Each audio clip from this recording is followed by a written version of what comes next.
The security camera footage was crystal clear. Karen Whitmore, armed with pool chemicals and a court order, claiming ownership of the Hendersons' backyard oasis. But when Sarah Henderson returned from her mother's funeral to find strangers swimming in her pool, she didn't call the police. She didn't scream or threaten. Instead, she walked to her garage, retrieved a single tool, and began the most calculated act of revenge her quiet suburban street had ever witnessed. What Karen didn't know was that Sarah Henderson wasn't just any homeowner, and this pool held secrets that would destroy everything Karen thought she knew about the perfect life she'd been trying to steal. The funeral had been everything Sarah Henderson despised: overwrought eulogies for a woman who'd spent her last 10 years in silence, cheap flowers wilting in the oppressive June heat, and relatives she hadn't seen since her father's death suddenly concerned about her plans for the house. She'd driven the 4 hours back to Millbrook Estates with her mother's ashes in a simple wooden box on the passenger seat, her phone buzzing incessantly with messages she couldn't bring herself to read. The first thing she noticed was the cars. 3 of them, parked with casual arrogance across her driveway and spilling onto the meticulously maintained lawn she'd spent every weekend perfecting. A red BMW, a white Range Rover, and a silver Tesla that she recognized immediately. Karen Whitmore's car. Sarah sat in her Honda Accord at the curb, staring at her own house as if it were a crime scene. The windows were open. Windows she distinctly remembered closing before leaving for the funeral. Laughter echoed from the backyard, the kind of sharp, performative laughter that Karen specialized in during her neighborhood gatherings. Her hands trembled as she reached for the door handle. 3 days. She'd been gone 3 days to bury her mother, and somehow Karen had... "Oh my God, Sarah! You're back!" The voice came from behind her. Sarah turned to see Monica Chen hurrying across the street, still in her scrubs from the hospital, where she worked nights. Monica's expression was a mixture of relief and barely contained outrage. "Monica, what?" "I tried calling you. I sent texts. Karen said she had some kind of legal right, showed us papers. She changed the locks, Sarah. Yesterday morning she actually changed your locks." The words hit Sarah like physical blows. "She what?" "I'm so sorry. I should have called the police. But she had these official-looking documents, and she said you'd agreed to some kind of arrangement." Monica's voice trailed off as she saw Sarah's expression. "Oh, honey, you didn't know." Sarah's vision narrowed to a tunnel. Through her mother's bedroom window, the window that faced the backyard, she could see movement. People in her pool. People in the pool she'd designed herself, had saved for 3 years to install, the pool where she'd floated every evening after her mother's diagnosis, staring at the stars and trying to find the strength to face another day of watching Alzheimer's steal the woman who'd raised her alone. "How many people are back there?" Sarah asked, her voice eerily calm. "I counted at least 8 earlier. Karen's been posting about it on Facebook, calling it a community pool party. She said something about an estate settlement giving her property rights, but Sarah, that doesn't make any sense. This is your house. You inherited it free and clear." Sarah nodded slowly, mechanically. Her mother's box felt suddenly heavy in her arms. "Monica, I need you to do something for me." "Anything." "Call the police in exactly 30 minutes. Tell them there's been a break-in at my house. Tell them to bring bolt cutters." Sarah's voice was steady now, crystalline with purpose. "And Monica? Make sure you're recording when they arrive." Monica's eyes widened. "Sarah, what are you going to do?" But Sarah was already walking toward her garage, fishing her keys from her purse with surgical precision. The side door to the garage still opened with her original key. Apparently, Karen's legal documents hadn't extended to every lock on the property. Inside the garage, her father's tools hung exactly where he'd left them 15 years ago. Sarah had kept everything perfectly maintained, a shrine to the man who'd taught her that problems were just puzzles waiting for the right solution. Her hand closed around the handle of his favorite cordless drill, the battery still charged from her last project, installing security cameras around the property just 2 months ago. The pool equipment was housed in a concrete shed at the far end of the backyard, invisible from the main entertaining area but connected to every system that kept the water clean and circulating. Sarah had designed it that way intentionally, wanting the mechanical necessities hidden from view. She could hear them now. Voices rising and falling in the casual rhythm of people who believed they belonged exactly where they were. Karen's voice dominated the conversation, as it always did, holding court about property values and neighborhood improvements and the importance of maximizing community resources. "I mean, it's just been sitting here empty," Karen was saying, as Sarah crept along the fence line, staying in the shadow of the hedge that separated her yard from the Johnsons' property. Sarah never even used it. Such a waste. "And with the estate settlement, I still think this is weird, Karen," another voice interjected. Sarah recognized it as Diane Fletcher from 2 streets over. "Even if you have some kind of legal right, it seems wrong to just take over someone's backyard." "Diane, honey, you don't understand property law. When someone dies without a will—" "But Sarah's mother died, not Sarah," a male voice protested. "And I saw Sarah just last week working in the garden." "Trust me."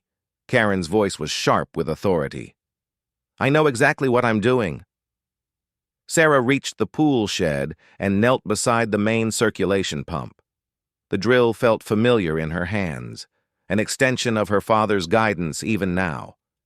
She'd learned pool maintenance from YouTube videos and trial and error, but her father had taught her the most important lesson. Every system had a critical point of failure. The main drain pump hummed steadily, pushing thousands of gallons through. The filtration system. Sarah positioned the drill bit against the primary circulation line and squeezed the trigger. The bit punched through the PVC pipe with barely a whisper of sound. Water began to leak, just a trickle at first, then a steady stream as pressure built behind the breach. Sarah moved to the secondary line, then the return jets, methodically creating holes that would drain the pool steadily but not catastrophically. She worked with the focused precision her mother had once brought to crossword puzzles, back when her mother could still remember words. Each hole was calculated, positioned to create maximum drainage while avoiding any risk to the people who had no right to be in her water. The final step was the pool's automated chemical system. Sarah accessed the control panel and began adjusting settings, not to create danger. She wasn't a monster, but to ensure that as the water level dropped, it would become increasingly uncomfortable for swimming. Slightly too much chlorine. A pH that would sting eyes and irritate skin. As she worked, fragments of conversation drifted from the pool area. "Did you bring the champagne, Karen? This is such a celebration." "Of course. We're christening the community pool properly." "Community pool?" Diane's voice again, skeptical. "Oh, yes. This whole development is going to change. I'm meeting with the HOA next week about establishing community access to underutilized properties. Sarah Henderson is just the beginning." Sarah's hands, stilled on the control panel. The beginning. Karen wasn't just stealing her pool, she was planning to systematize the theft, turn it into some kind of neighborhood initiative. How many other properties was she eyeing? How many other families dealing with grief and loss would come home to find Karen Whitmore holding court in their backyards? The water level had already dropped 2 inches. Sarah calculated it would take approximately 45 minutes for the decline to become noticeable, another hour before the pool became unswimmable. More than enough time for her to prepare the next phase. She slipped back through the shadows toward her house, where her mother's ashes waited in the passenger seat of her locked car. The side door to her garage was still ajar, exactly as she'd left it. Inside, she retrieved a stepladder and a pair of heavy-duty bolt cutters from her father's tool collection. The main electrical panel for the house was mounted on the outside. Wall locked inside a metal housing that Karen's legal documents apparently hadn't accounted for. Sarah positioned the stepladder carefully and used the bolt cutters to remove the padlock she'd installed herself just 6 months ago when the neighborhood had experienced a rash of vandalism. Her fingers traced the circuit breakers with professional certainty. She'd rewired half the house during her mother's illness, learning electrical work from the same YouTube channels that had taught her plumbing: pool pump, pool lights, outdoor entertainment system, hot tub circulation.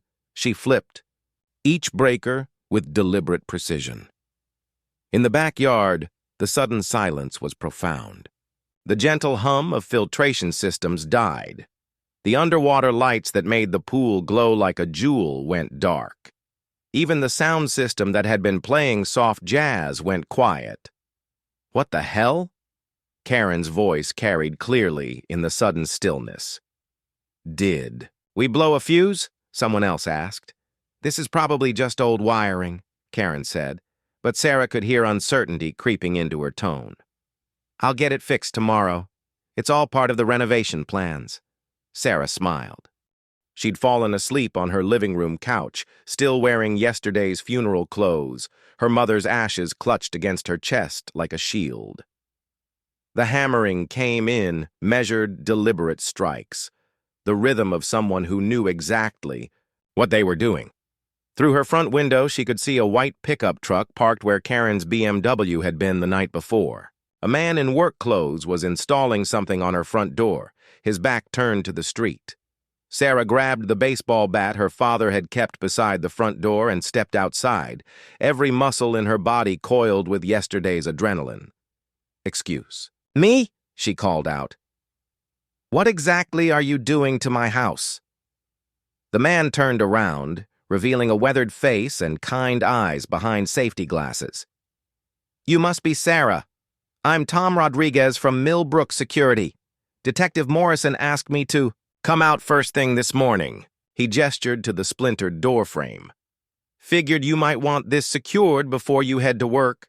Sarah lowered the bat, feeling foolish. "I'm sorry. After yesterday..." No apology needed. "What Karen Whitmore did to you..." Tom shook his head. "I've been installing security systems in this neighborhood for 15 years. Never seen anything like it." He held up a heavy-duty deadbolt. "This one's on the house. Detective Morrison said to tell you it's evidence recovery compensation." As Tom worked, Sarah made coffee and tried to process the surreal normalcy of the morning. Her phone had 17 missed calls and 43 text messages, most from neighbors who had heard about yesterday's confrontation through the suburban gossip network that moved faster than emergency services. The messages ranged from supportive to incredulous to downright invasive.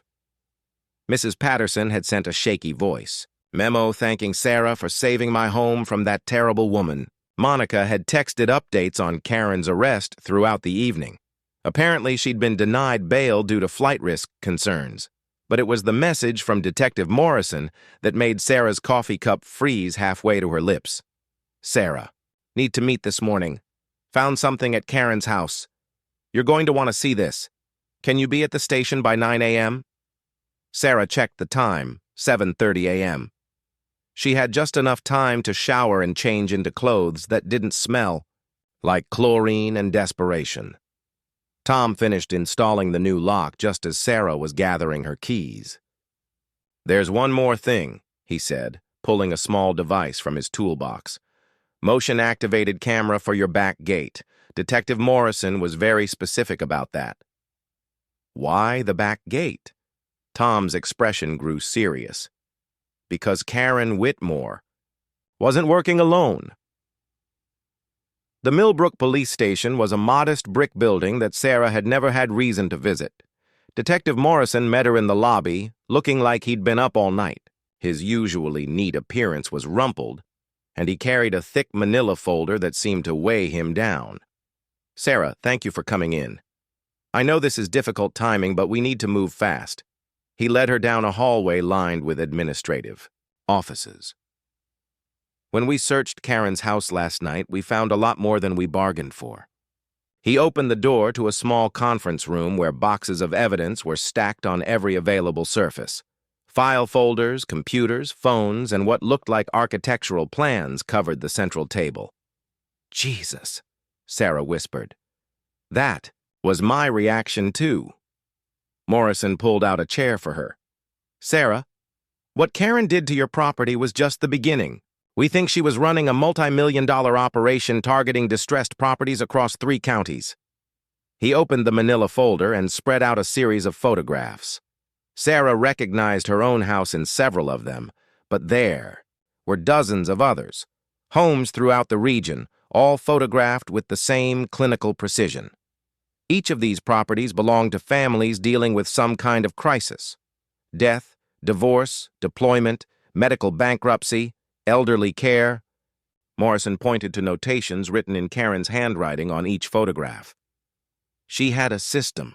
Research the vulnerable families, forge the paperwork, establish physical possession, then sell the properties to shell companies she controlled.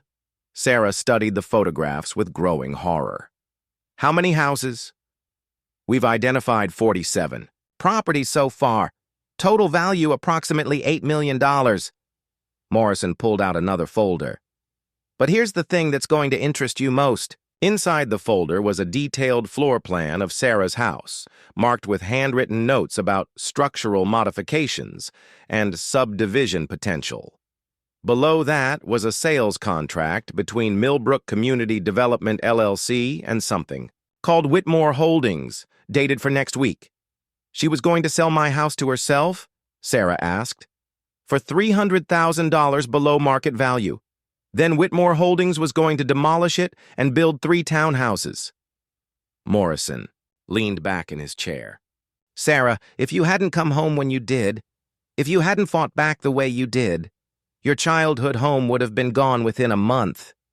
Sarah felt the room tilt slightly. The coffee she'd drunk earlier rose bitter in her throat. "Detective, you said she wasn't working alone."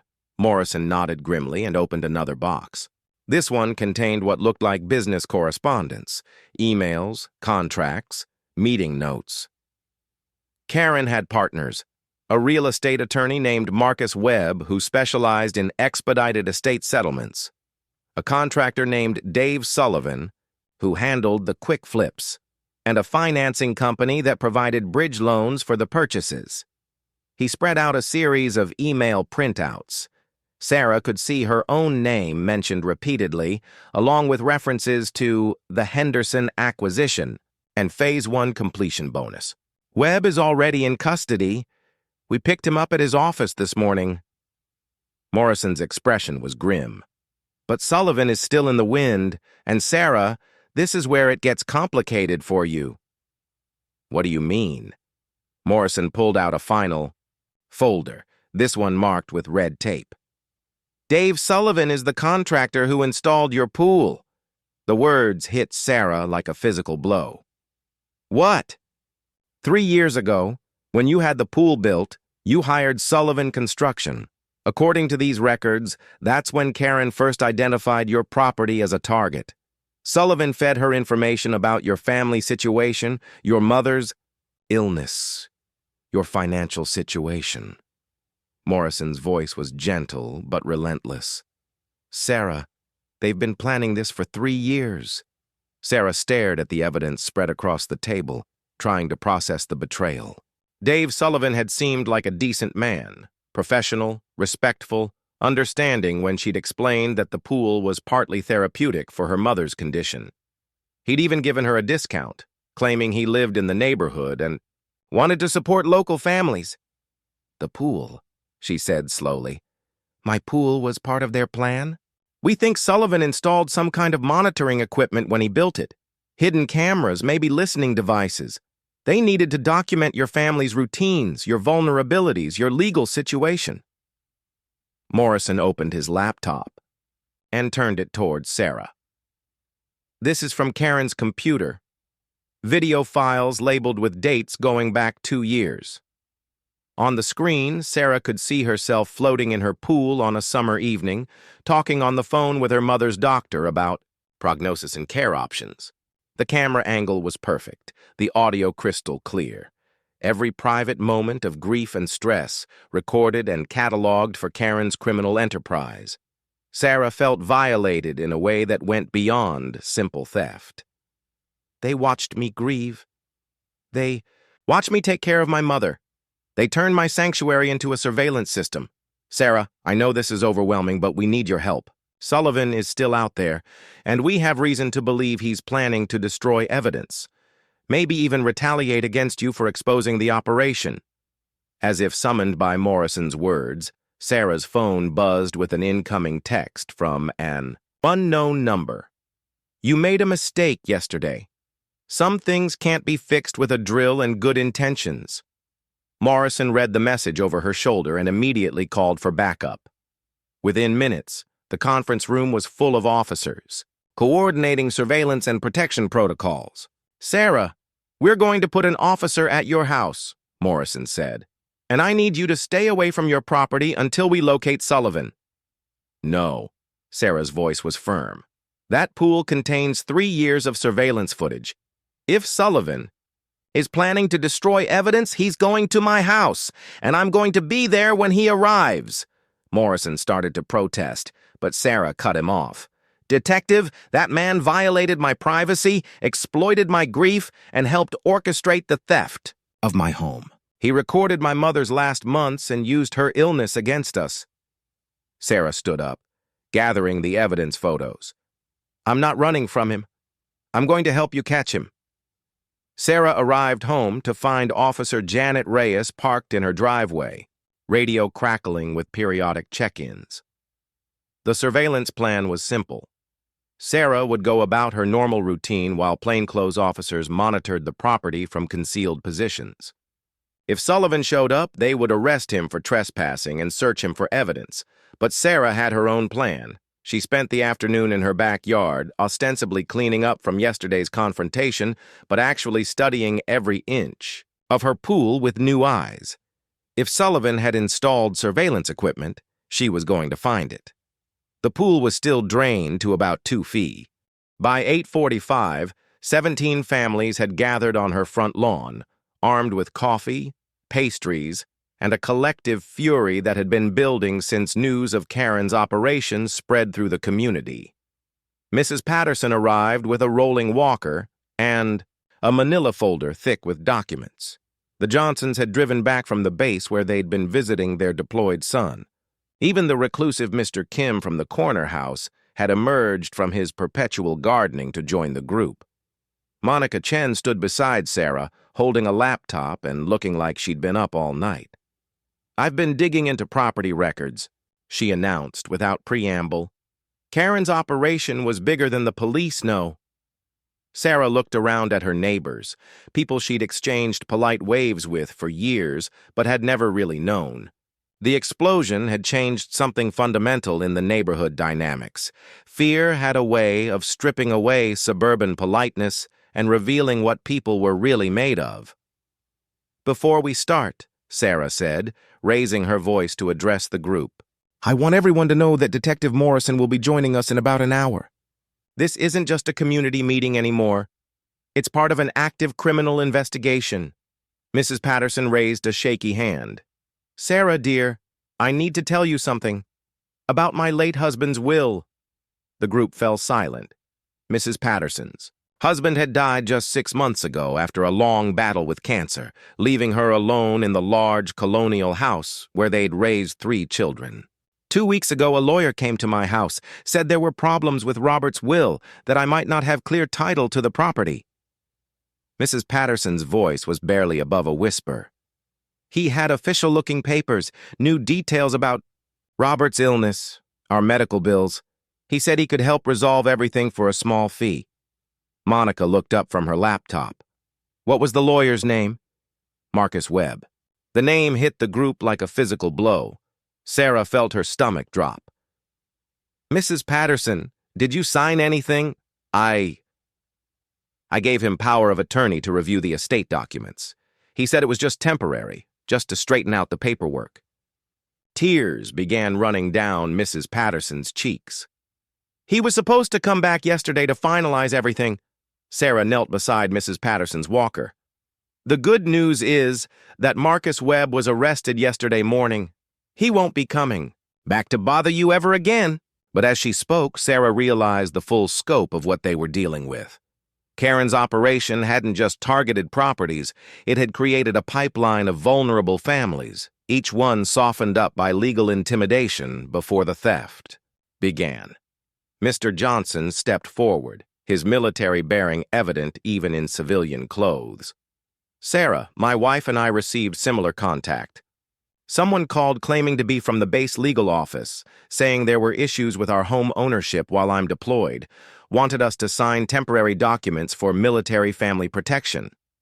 Monica's fingers flew across her laptop keyboard. "I'm finding records of at least 12 families in this neighborhood who were contacted by Webb's firm in the past 3 months. All of you were on Karen's spreadsheet." The revelation sent a wave of angry murmuring through the group. Sarah stood up, her mind racing through the implications. Karen and her partners hadn't just been opportunistic thieves, they'd been running a systematic campaign to destabilize property ownership throughout the entire neighborhood. "There's something else," Monica said, her voice tight with controlled fury. "I pulled the incorporation records for Millbrook Community Development, LLC. It was established 18 months ago with the stated purpose of community revitalization through strategic property acquisition." She turned her laptop around so the group could see the screen. "But here's the interesting part. The LLC has a silent partner, someone who put up the initial capital but isn't listed as an officer." Sarah leaned in to read the screen. The silent partner's investment was listed as $2.3 million, but the identity was hidden behind another shell company. "Can you trace it?" "I'm working on it. But Sarah, whoever this is, they have serious money and they're still out there." Monica closed the laptop. Karen and Sullivan and Webb were just the visible part of the operation. Before Sarah could respond, Detective Morrison's car pulled into her driveway. He emerged looking like he'd aged 5 years overnight, carrying multiple evidence boxes and wearing the expression of someone who'd been dealing with prosecutors and federal agencies since dawn. "Sarah, I need to speak with you privately before I address the group," he said. They walked to Sarah's back porch, where the blast crater that had been her pool served as a stark reminder of how dangerous this investigation had become. Morrison set down his evidence boxes and pulled out a thick file. "We got more information from Sullivan's arrest, and Sarah, this is going to be hard to hear. Just tell me. Sullivan didn't just install surveillance equipment in your pool, he installed it in 12 other properties he worked on over the past 3 years. Morrison opened the file. Pool installations, bathroom renovations, basement finishing, any job that gave him access to a family's private spaces. Sarah felt sick. How many families? At least 30. And Sarah, the surveillance wasn't just for targeting property theft. They were collecting blackmail material. Morrison pulled out a series of photographs.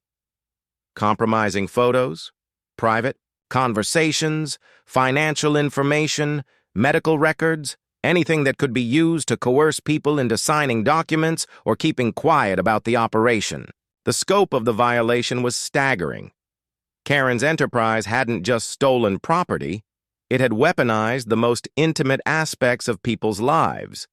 "Detective, who's the silent partner behind the LLC?" Morrison's expression grew even grimmer. "That's the problem.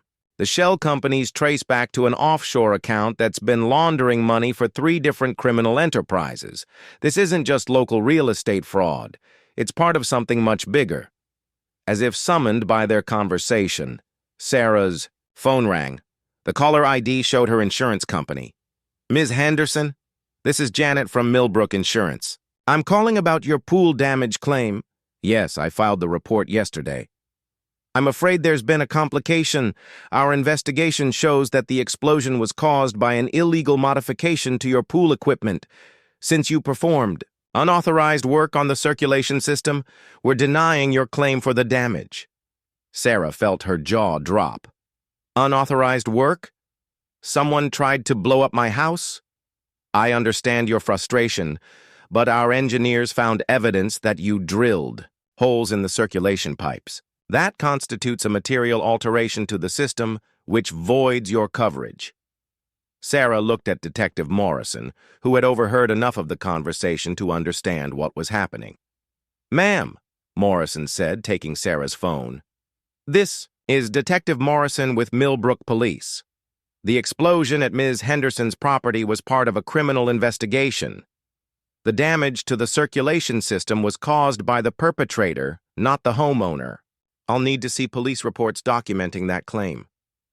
"You'll have them within the hour," Morrison said and hung up. Sarah stared at him. "They're trying to make me pay for Sullivan's terrorism?" It gets worse. I got calls this morning from 3 other insurance companies, all denying claims related to properties that Karen's operation targeted. Someone is coordinating the denials to leave victims with no financial recourse. The realization hit Sarah like another explosion.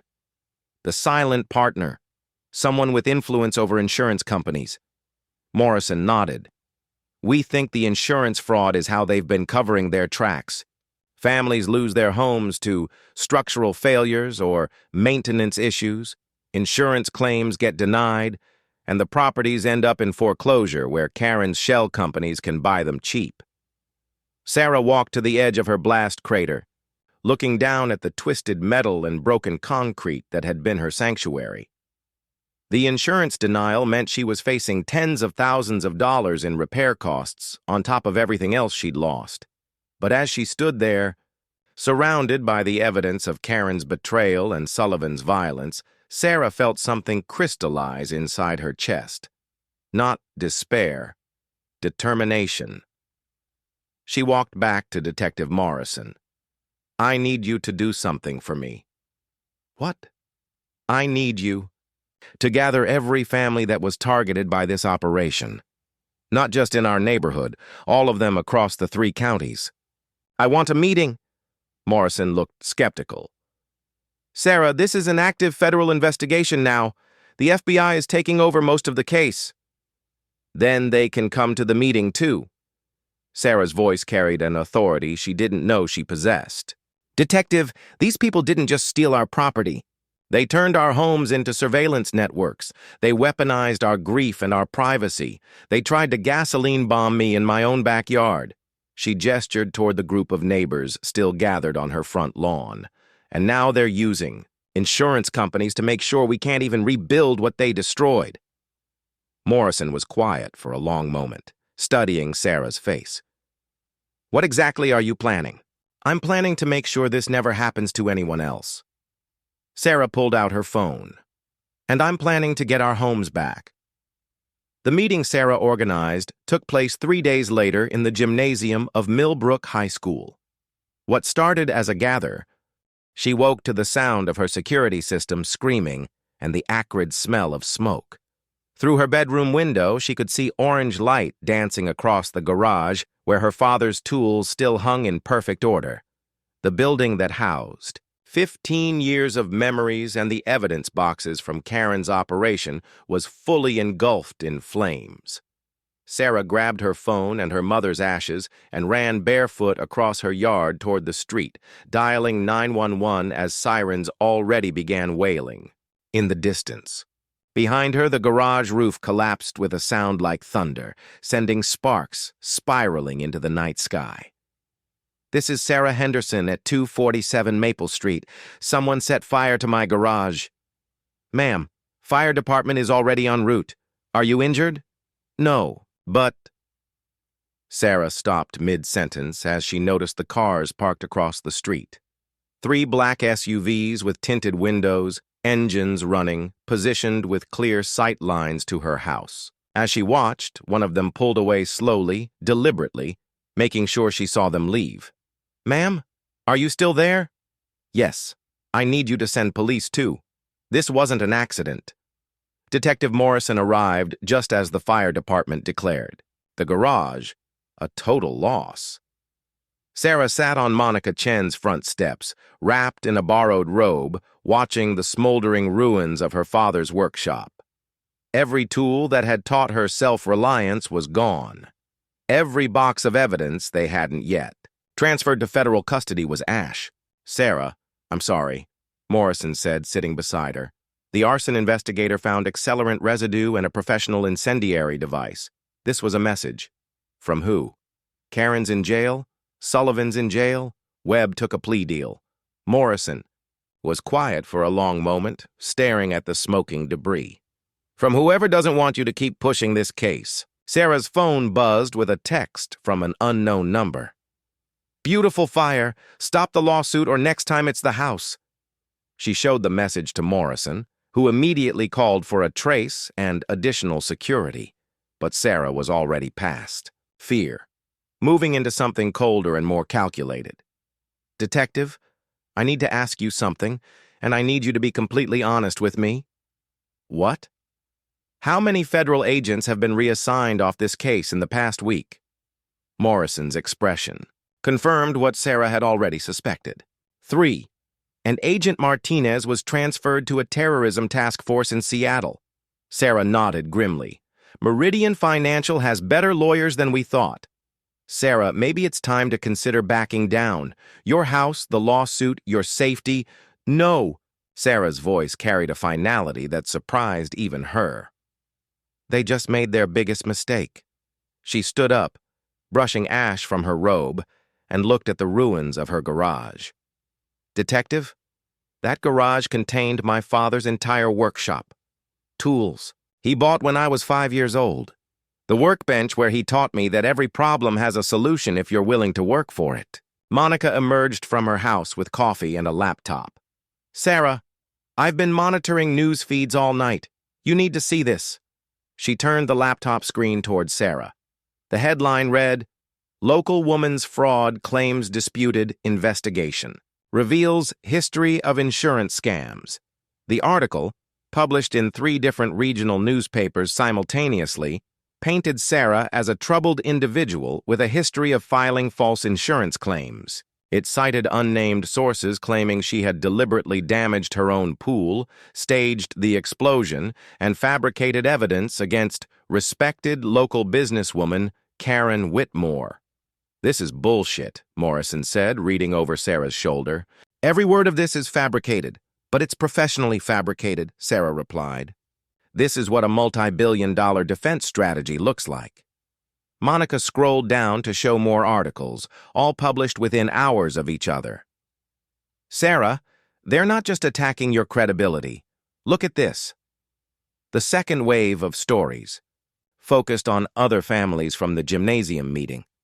Mrs. Patterson was described as an elderly woman manipulated by conspiracy theorists.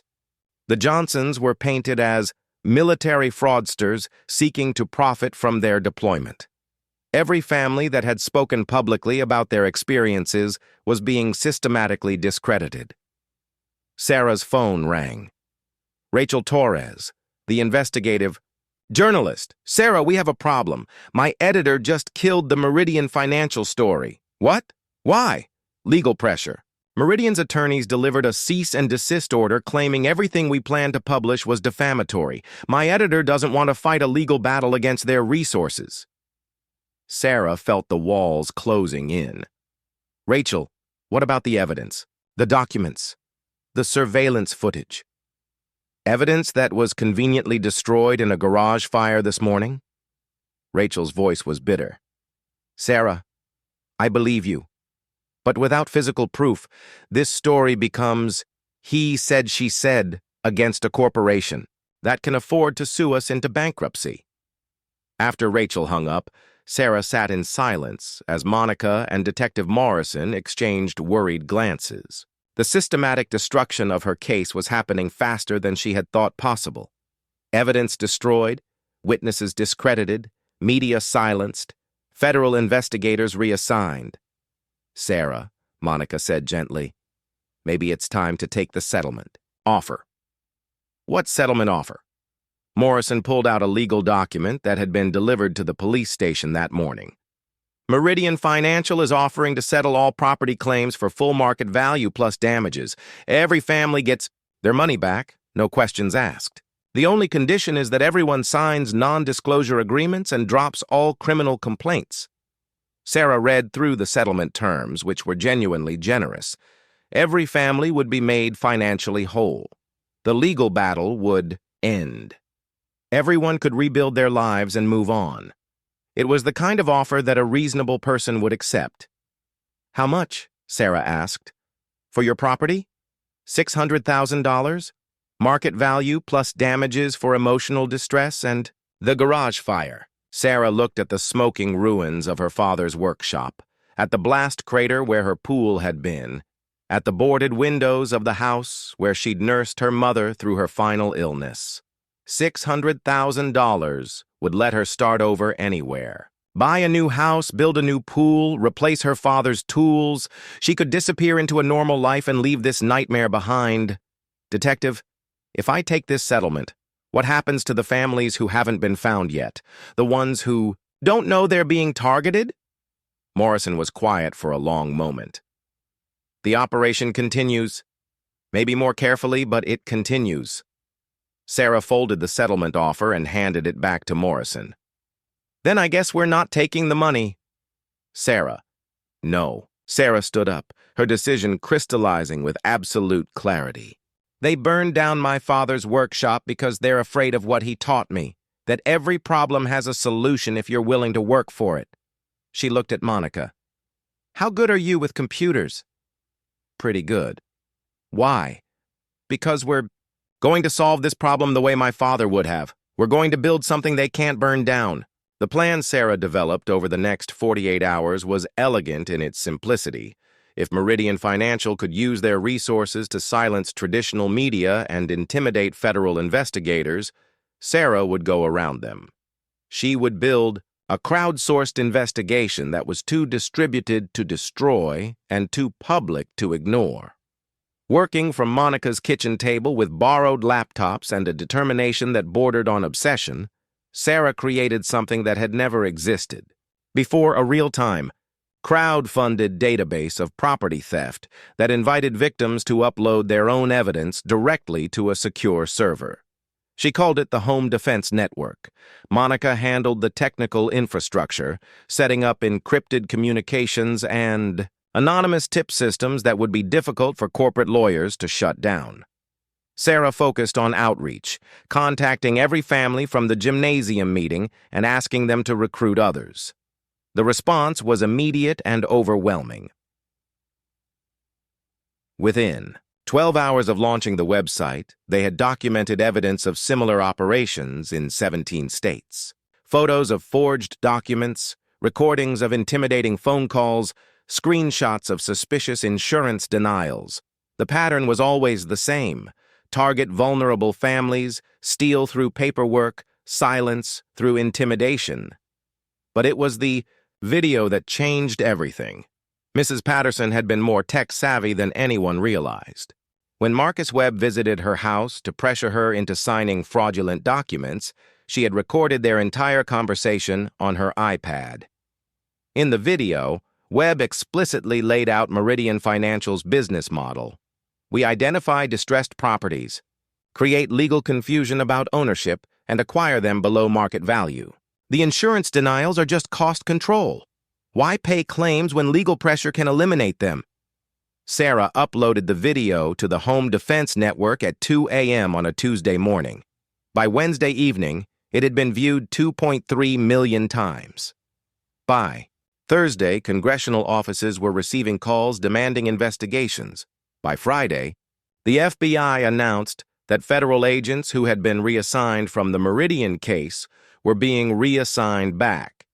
And by Saturday morning, Sarah woke up to find Detective Morrison on her doorstep with news that would change everything. "Sarah, we arrested someone trying to break into Mrs. Patterson's house last night." "Who?"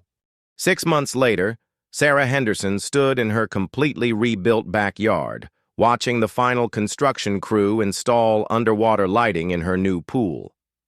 The design was similar to the original, but everything beneath the surface was different.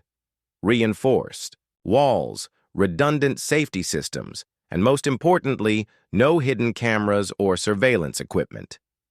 The insurance company that had initially denied her claim had not only paid for the reconstruction, but added a formal apology to their settlement. Check. Facing congressional investigation and a class action lawsuit from 800 families, they had suddenly discovered that Sarah's original claim was completely legitimate and deserving of full coverage. "Sarah," Monica called from the back gate, "your testimony is starting." Sarah walked into her living room, where neighbors had gathered to watch the congressional hearing on C-SPAN. On the television, she could see herself from that morning, sitting at a witness table in the House Financial Services Committee chamber, facing a panel of representatives who had spent the past week grilling Meridian financial executives. "Ms. Henderson," Congressman Bradley was saying on screen, "can you explain to the committee how a single homeowner was able to expose a $50 million criminal enterprise that had operated undetected for over 5 years? Sarah watched herself lean forward to the microphone. "Congressman, it wasn't just me. It was 800 families who refused to accept that losing your home was the price of grieving a loved one." In her living room, Mrs. Patterson applauded from her chair by the window. At 83, she had become one of the Home Defense Network's most effective organizers, using her experience with social services to help families navigate the complex process of property recovery. "The key insight," Sarah's television image continued, "was that these criminals depended on isolating their victims. They wanted us to think we were alone, that what happened to us was just bad luck or our own fault. Once we connected with each other, their entire operation fell apart." Detective Morrison, who had been promoted to lieutenant after the Meridian investigation, raised his coffee cup in a mock toast to the woman who turned neighborhood watch into federal criminal prosecution on day. Screen, Sarah was now explaining the technical details of the Home Defense Network to the Congressional Committee. The platform had evolved far beyond its original purpose, becoming a national resource for reporting and preventing property crimes. Universities were studying its methodology. International organizations were adapting its model for use in other countries. "The most important thing we learned," television Sarah explained, "is that transparency is the enemy of organized crime. When criminal enterprises operate in secret, they can scale up indefinitely. But when their victims can communicate with each other in real time, even the most sophisticated operations become vulnerable." Rachel Torres, who had won a Pulitzer Prize for her series on corporate property theft, looked up from her laptop. "Sarah, the metrics from this morning's testimony are incredible. The Home Defense Network got 12,000 new users in the past 4 hours. Sarah nodded, but her attention was focused on something else. Through her living room window, she could see a "sold" sign going up in front of Karen Whitmore's former house across the street. Karen herself was serving a 12-year federal sentence for racketeering and conspiracy. Her house had been seized as part of the criminal asset forfeiture, then sold at auction to help fund the victim's compensation program. The new owners were a young couple with twin toddlers who had specifically sought out the neighborhood because of its reputation for community safety. They had introduced themselves to Sarah the week before, explaining that they had researched the area and were impressed by how the neighbors had worked together to expose the property theft ring. "It's ironic," Sarah had told them. "Karen tried to destroy our community, and instead she made us stronger than we'd ever been." On television, the hearing was wrapping up with closing statements from the committee chair. "Ms. Henderson, thanks to your work and the testimony of families across the country, this committee will be recommending comprehensive legislation to prevent corporate property theft. The Home Defense Protection Act will require disclosure of beneficial ownership for all property acquisitions and create federal penalties for surveillance-based targeting of distressed families." Sarah smiled as she watched herself thank the committee. The legislation was just one part of a broader transformation that had emerged from their fight.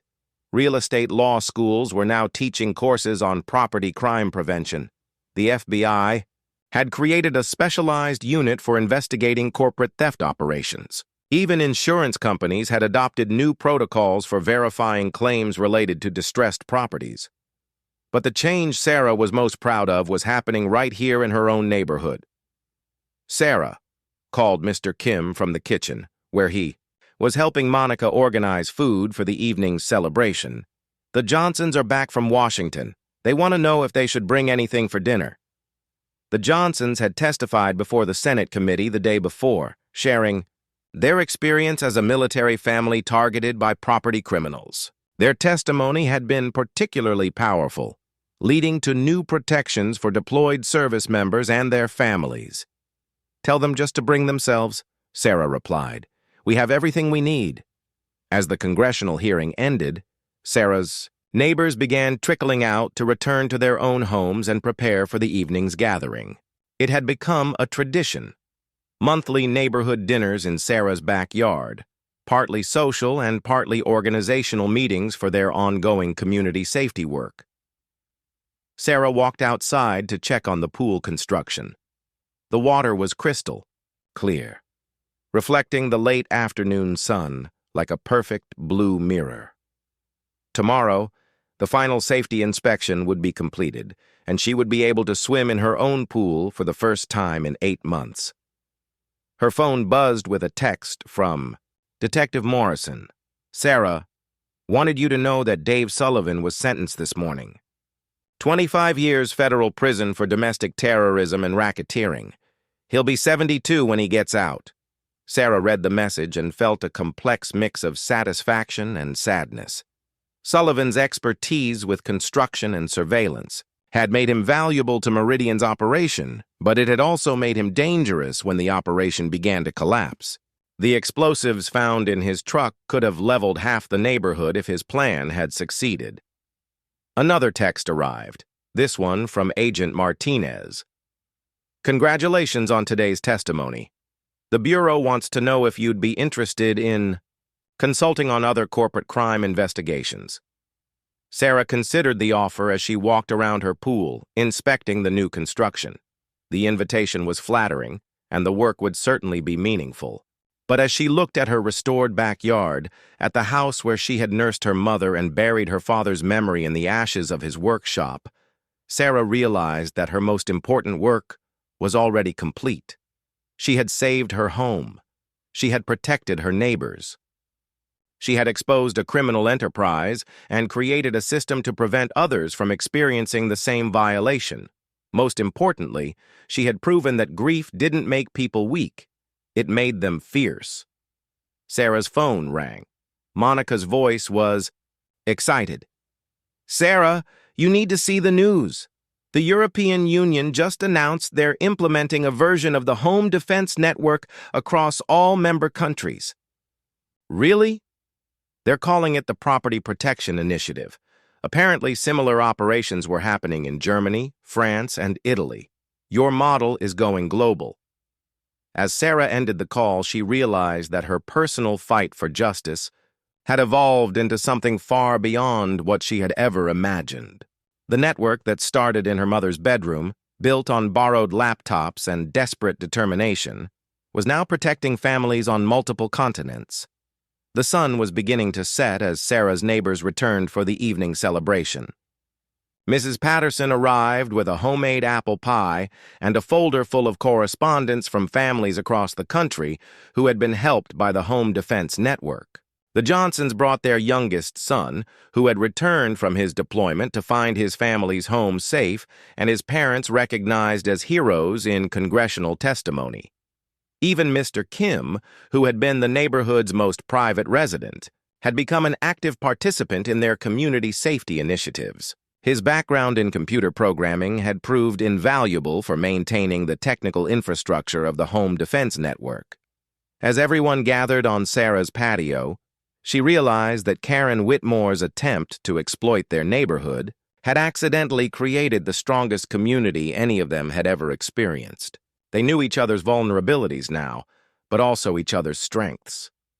They had learned to protect each other not just from property criminals, but from the isolation that made such crimes possible.